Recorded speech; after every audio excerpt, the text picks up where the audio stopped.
Bienvenue dans ce cours d'analyse. Je suis Adnan Azzouzi, professeur de mathématiques à la faculté des sciences d'Al-Marez. Vous allez suivre ce cours avec professeur Madame Siham Zouak et moi-même.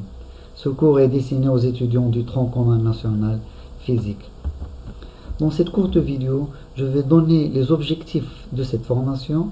Ensuite, je détaillerai le contenu du module et je termine par les modalités d'évaluation.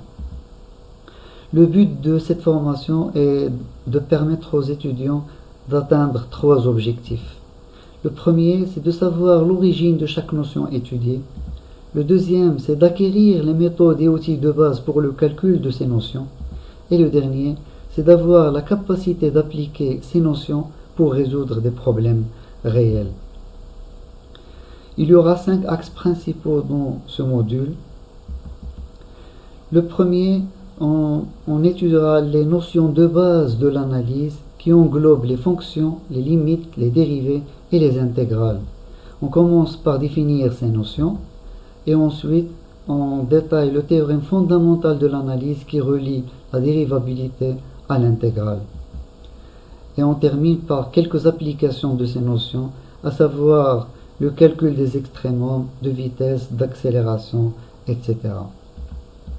Le deuxième chapitre sera consacré au développement limité. On commence par donner les formules de Taylor, de Maclaurin et les développements limités usuels. Ensuite, on s'intéressera aux opérations sur les développements limités. Et on termine par quelques applications sur l'étude locale des fonctions.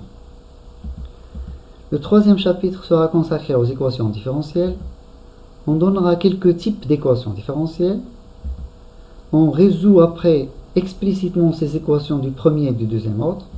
Et on termine par une application pour résoudre quelques problèmes modélisables par des équations différentielles. Le quatrième chapitre sera consacré aux suites et séries numériques. On définit c'est quoi la convergence et la divergence d'une suite et d'une série. On détaille tous les critères qui permettent de savoir est-ce qu'une série converge ou pas. Et on termine par approcher les nombres en utilisant les séries numériques. Le dernier chapitre sera consacré aux courbes paramétrées. On définit les points singuliers et les branches infinies. Ensuite, on détaille toutes les étapes qui permettent de tracer une courbe paramétrée. Et on termine par construire la courbe de Bézier.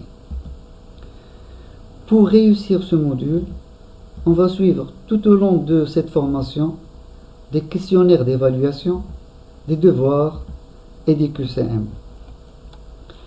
Merci pour votre attention et à bientôt.